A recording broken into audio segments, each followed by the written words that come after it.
Major funding for these broadcasts has been provided by grants from Madison Realty Capital, Capital One Bank, Eastern Consolidated, New York Community Bank, M&T Bank, Sterling National Bank, Meridian Capital Group, Customers Bank, AmTrust Title, Ariel Property Advisors, Dime Community Bank.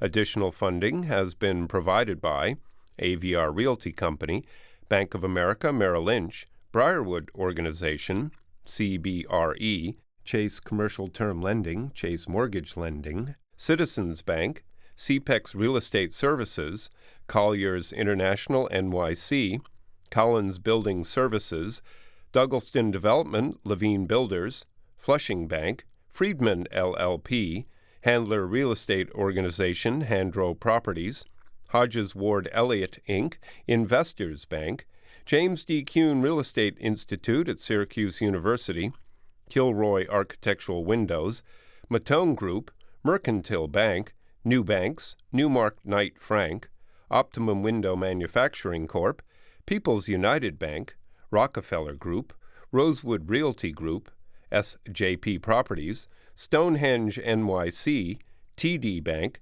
Terra CRG, the Meringoff Family Foundation, the Moynihan Organization, Moynihan Capital Partners, and these friends.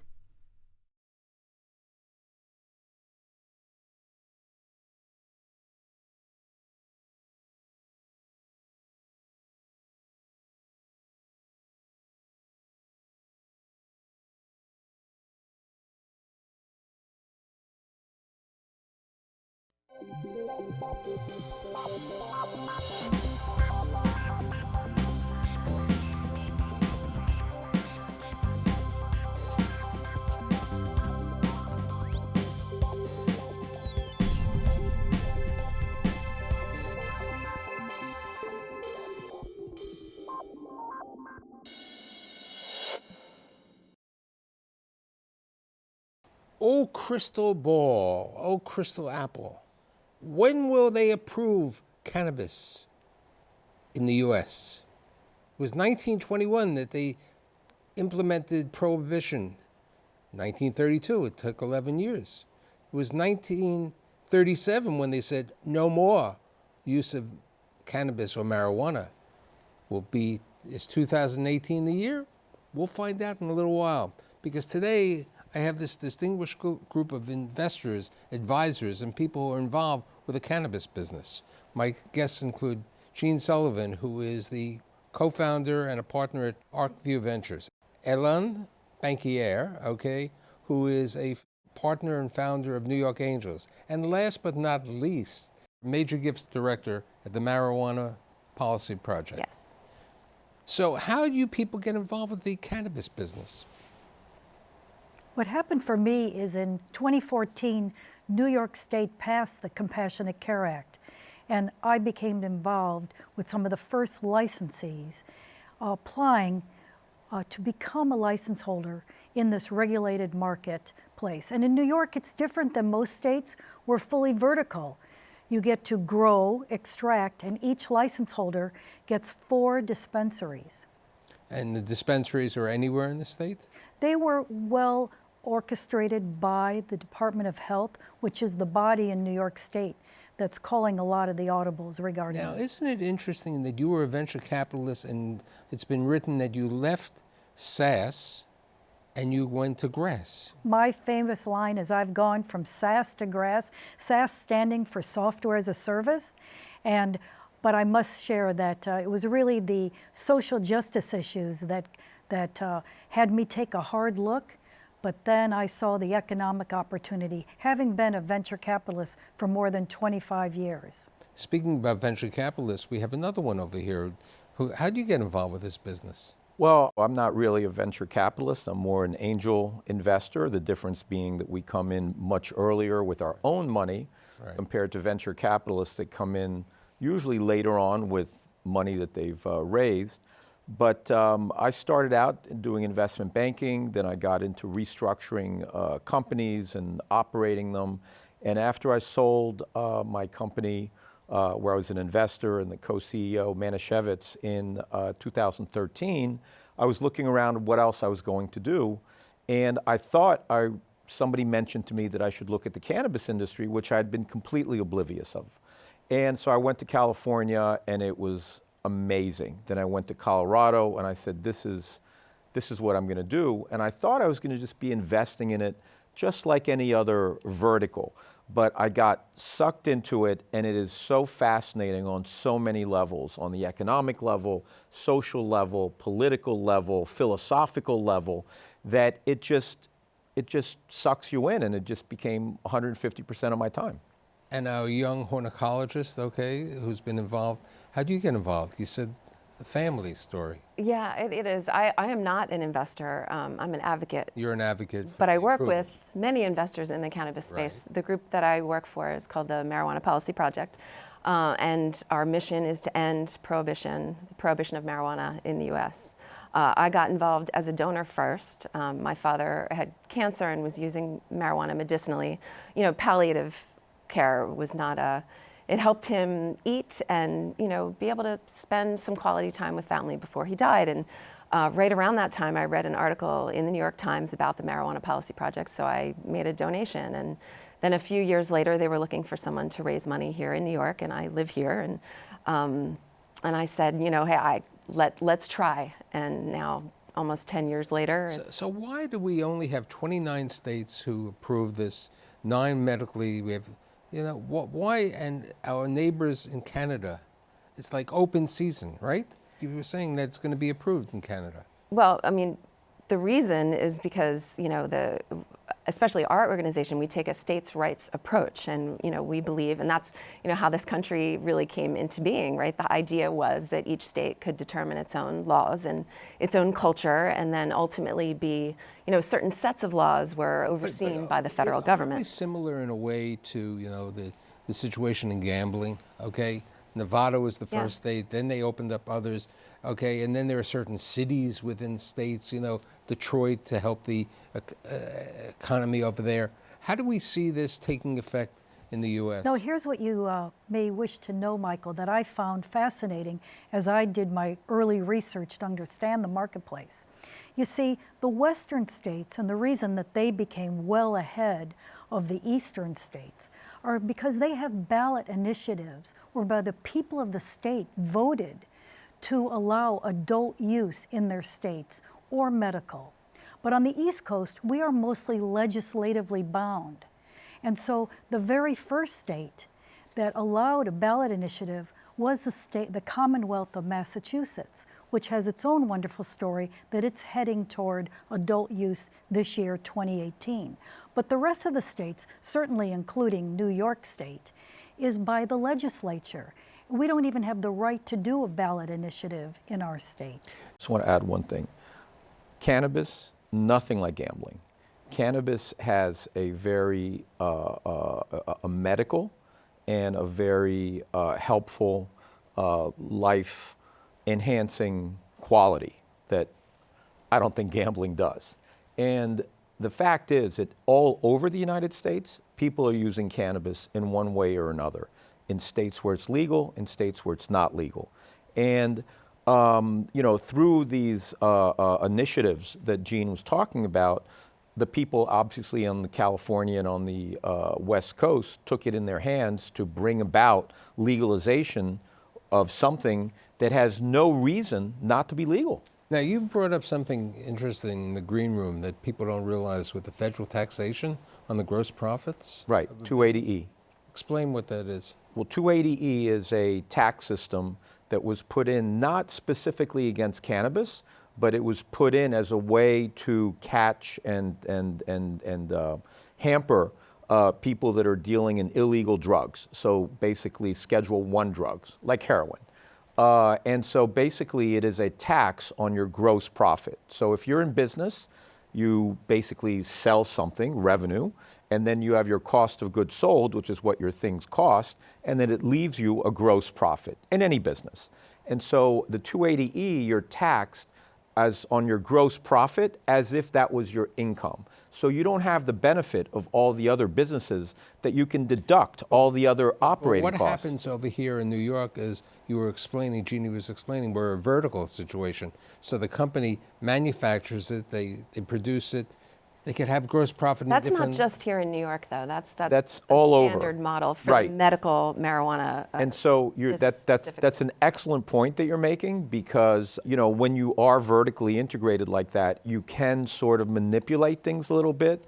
But the IRS is pretty smart, and they really dive deep. But the biggest problem, like in Colorado, is the banking system. The banks don't accept it. So you have these retail establishments where they're opening up like McDonald's and Wendy's, every store over there, and each one is even nicer. They make, with custom design, and those are the additional products that are being sold. When people think of cannabis, it's not just the grass. It's all the accessories. There's it's the many edibles. Well, there's actually Right. derivatives. Well, no, but I mean, even the part that you consume, I mean, the actual flower in many states is barely more than a little bit in half. The other products are edibles, things that you eat that are infused with cannabis, and basically oils. Oils are extracts that are in vape pens, and that are basically a big part of the consumption. But, let's look at the reality. Look at the amount of taxes forget the federal taxes. Look at the taxes that the state of Colorado has generated over the last couple of years. I mean, it's been enormous. And look at Vegas, and I used Vegas the same way as I used New York State. New York State brought in 62 million, New York City brought in 62 million visitors last year. These visitors take care of the retail. These visitors take care of the restaurants. Look at the business that could be over there, and look at the revenue that the state has a problem that could be funded by this. You're preaching to the believers, Michael, Yes. but let's go back to banking for a minute. This is one very important problem that could easily be solved through Congress. And there are many initiatives that have tried, including current initiatives. And the Secretary of Treasury, Mnuchin, has said out loud that he wants to fix this. This could be fixed today without the issue of legalization happening. All three of us have been in many dispensaries and also grow facilities. Seeing the cash stacked this high, talk about ripe for burglary, for fraud. It's a huge risk. It's a big problem. Organized This needs to crime. be I mean, this is a solved. pickup Right. space. Exactly. Absolutely. It defies logic, because you does. would think that the government, whatever that is, in its infinite wisdom, would say, well, we want to tax all this money. And what's the best way to tax it? Is to be able to control it and trace it. And what's the best way to do that? Through the banks. I mean, you would think that that's something that they would do. Forget the industry, just for their own Right. self-preservation. But now, just one thing I wanted to add. You were talking about taxation. The very interesting thing about taxing cannabis is that in most jurisdictions, most states, local jurisdictions, the budget is balanced. They know how much money they're going to get from all the different taxes. They know how much they're going to spend.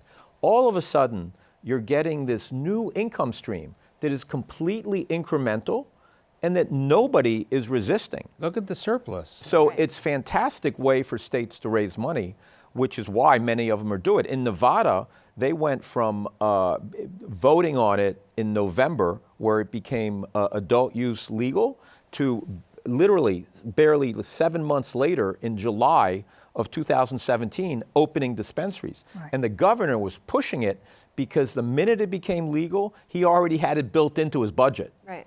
Now, what's happening in New York and New Jersey today? Well, Let's take the New York, New Jersey, Pennsylvania, and Connecticut.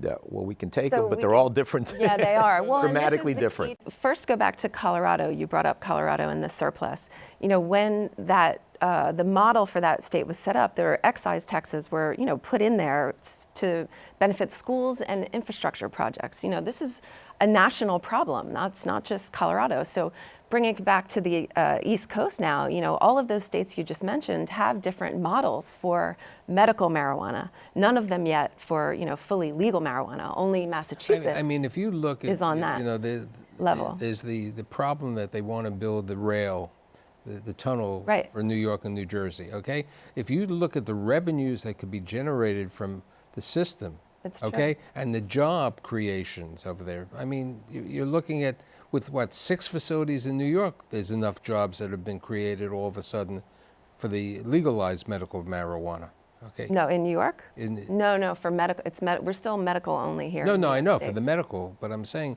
but their jobs been created, they True. opened up a retail That's true. location. Sure. Yes. There's a distribution, as you say, it's a vertical business. Right. So when do you see this on a statewide and then on a national wide? Well, I definitely think that, Governor Murphy in New Jersey has made it clear that some form of legalization will be, realized in the state of New Jersey. We don't know exactly what it will look like yet, but that simple statement has spurred Governor Cuomo to, introduce a study, which, I guess is needed. I personally don't think it's needed. I think it's clear that, there are many benefits, not just tax-related, that could come to the state of New York if we legalized marijuana here for adult use. What about Connecticut? Clear.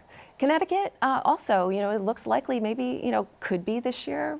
I maybe mean, look more at likely Connecticut next year. in a certain way. When they opened up Foxwoods and Mohegan Sun, it helped the revenue over there in the gaming business. Right. Okay, so you got to look at the other potential. I mean, I think it's the puritanical approach that this is a disease, this is criminal, this is a problem. That is But if the you- biggest problem. Okay, Stigma. Still. Okay, the stigma over Still there. that. But if you take into consideration what the state of New Jersey did with regard to opioids, okay, that you're only able to prescribe a prescription for 3 to 5 days, okay, which Right. reduced that. And in many cases, as opposed to an opioid, the marijuana or the grass is going to be. Again, that's directly attributable to the governor having the courage to stand up for medical marijuana over opioids. And there's another aspect of this, is that in addition to just generating taxes, by making it legal, you take out a lot of cost of enforcing rules and laws that are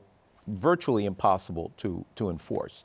And for example, even last year, I mean, we're in full talk of medical, adult use, making it legal. In New York State, 18,000 people were arrested for possession of marijuana. 18,000, of which, by the way, 10% were white. Right. The others, 90% were of color and Hispanic and other. With regard to this question, how does someone get a card that they can go to a legal dispensary in New York State? In New York, there's a certain list of conditions, it's called, and each state has those. So you have to qualify for those, and then there are physicians as well as nurse practitioners in the state of New York. Again, each state is a little different. And you would go to those, either a nurse practitioner or a physician, who have already gone through a 4-hour online course, and they're allowed to recommend a So you're saying to me that the healthcare profession hasn't really taken this in themselves to Many have. embrace it. Some yeah, have. but many I wouldn't haven't. say many yet. Yeah, we're not in the many because category yet. when somebody is in chronic pain, okay, the oncology world, okay, the surgery world, the arthritis, which we were talking about, all these conditions which are chronic pain, continuous pain, it's better to have the marijuana than what has happened with the opioids. Okay, the addition is Well, terrible. that condition in particular, chronic pain, as a qualifying condition, did a lot for both the New York medical program and New Jersey. Again, not to focus solely on New Jersey. I feel like I'm doing that, but it is Are a you the focus. poster girl from New Jersey? Maybe I was born in New Jersey, so there's definitely a bias. So I have a question. The three of you are always on the road, okay? Yes. At these numerous seminars. And you Yes. told me about in May, there's like this 18,000 people coming to the Javits Center Yes. to go to this major convention. What are people gaining at these seminars? So- are you meeting new companies? You meeting the next Apple, okay? Michael, it's all of the above. Yeah. First of all, the unicorns are yet to be discovered and built and scale in this business, but those of us who are investors certainly seek that. Many come to learn, to be educated, to understand, and to say, how can I play? And so how can one play? They can play as an advocate, like Kelly and her wonderful MPP organization, fighting for justice and for the laws in this. They can play as a medical professional, which we need that. We need more and more people being aware and being educated and making those recommendations. Play as an investor, as I just shared, and certainly awareness to remove the stigma. You know, you can't even do payroll processing. A company like ADP and Paycheck, who are the largest payroll processors in the world, are not allowed to process payroll for companies in the cannabis business. I mean, isn't that strange? Well, I don't know if they're not allowed to, but they won't do it because they're afraid of the risk of being shut down. They also may then get caught on the higher taxes because of the gross profit that you brought up before. Not really, but the reason that they won't do it, and the reason that there are a lot of other companies that are very hesitant to get involved anywhere near the cannabis industry, is that they don't want to risk the mothership for just, you know, a new incremental business. So it does create a lot of opportunities for entrepreneurs to fill that gap. Yeah, you invested in a company who's taking care of the payroll. That's well, right. Let's go to that, Michael, because the comparison that I love and we love to make is cannabis and the tech industry, because we see so many similarities. Entrepreneurism, as we're just talking about. Both industries have seen such investment increase over the last couple of years. I mean, the technology. This is true, but let me show you something. Last year alone, in the venture community, including tech and life sciences, $84 billion was invested, and that's just U.S., by the venture community. Isn't that remarkable? But in cannabis, the total number, publics and private, in the North America area was 3.5 billion. So take a look at the sharp differences, plenty of room to grow, but there's a big difference about the early days of tech and these early days of cannabis. These products and industries and entrepreneurs are here today.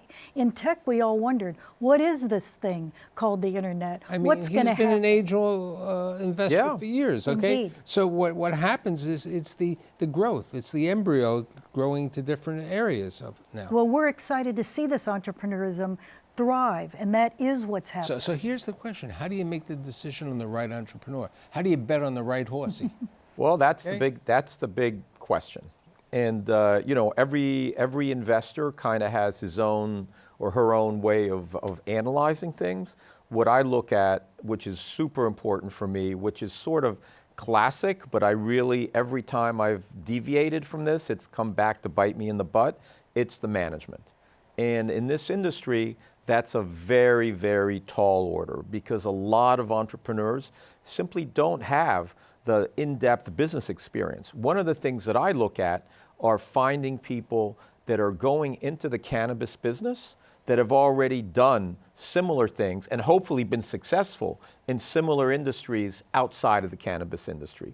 What I avoid is when I find somebody, you know, what did you do before you were in this business? Oh, I was a movie producer. And what are you doing now? Now I'm building cannabis facilities. Well, I get a little nervous with that sort of thing. So I try to find people that have what we call domain experience, which means that they've already worked in a similar industry. And you? And to add to that, we want that entrepreneur to understand the financials around the business.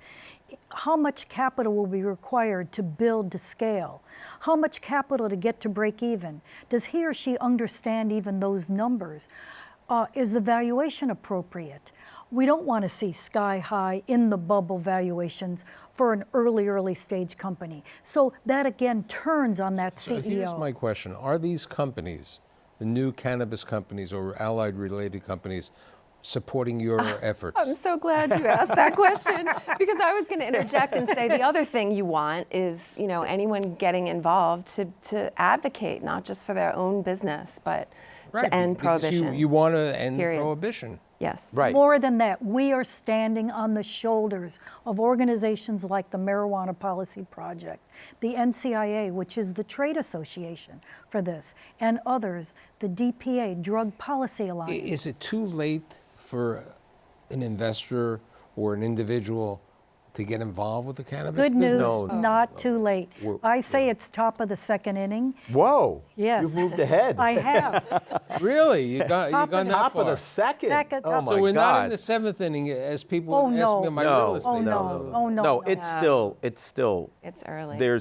and actually, you know, it's not necessarily the early adopters and the early ones that win. There's a lot of drama in this industry. There's a lot of founders and co-founders and people that fight and partners. Why have our friends in the North, the Canadians, okay, you know, why have they been so progressive? Two words, leadership called Justin Trudeau, the right distinguished Prime Minister Justin Trudeau, who saw he could create wealth and opportunity, because not only are they creating, they now have 106 licensed, they're called LPs, licensed processors, and they are moving, so medical is available to everyone in Canada. You just go online and order it, and it arrives by mail.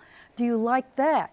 And this year, they do anticipate. Unfortunately, in America, that's on the dark web, that the heroin goes on. It's completely crazy. This year, after legislation, which is going to be ruled upon on June 7th in Canada, they will decide finalization of adult use throughout all of Canada, and each province will decide how cannabis is distributed. Already Ontario and the Maritimes are going to be sold through the liquor stores. What about? But wait. But again, the other side of it is that Trudeau and the Liberal Party that supports this also understood that they want to take it out of the black market. Right. They want to basically stop the social injustice, stop having to spend money on fighting the black market and putting people in jail. That's almost as important as the tax income that they're going to get. Has Big Pharma made an investment into this business yet, or are they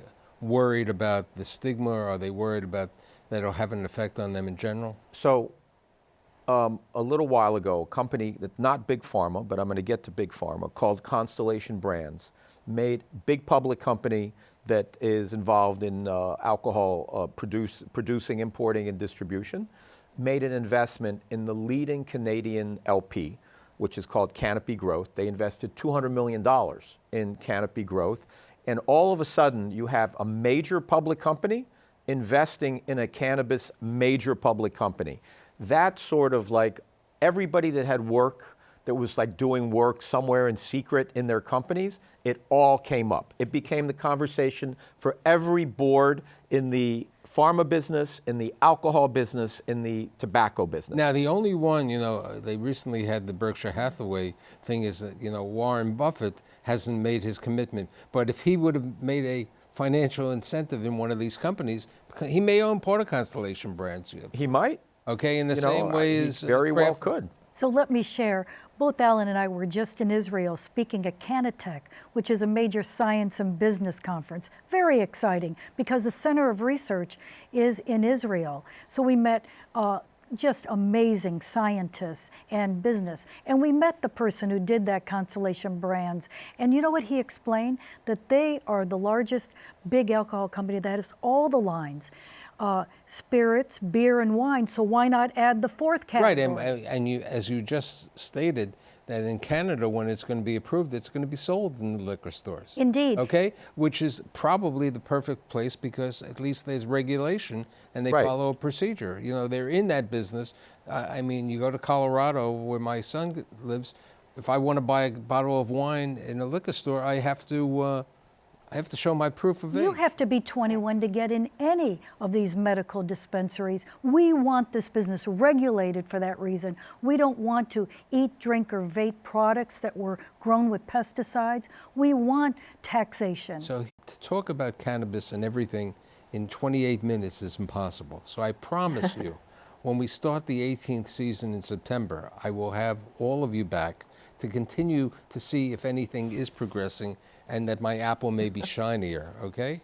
We I'd hope like to so. thank You're Jeannie, on. That's great. Jeannie, Alan, and Kelly, and I'll see you next week. Thank you. Thank you. Thank you.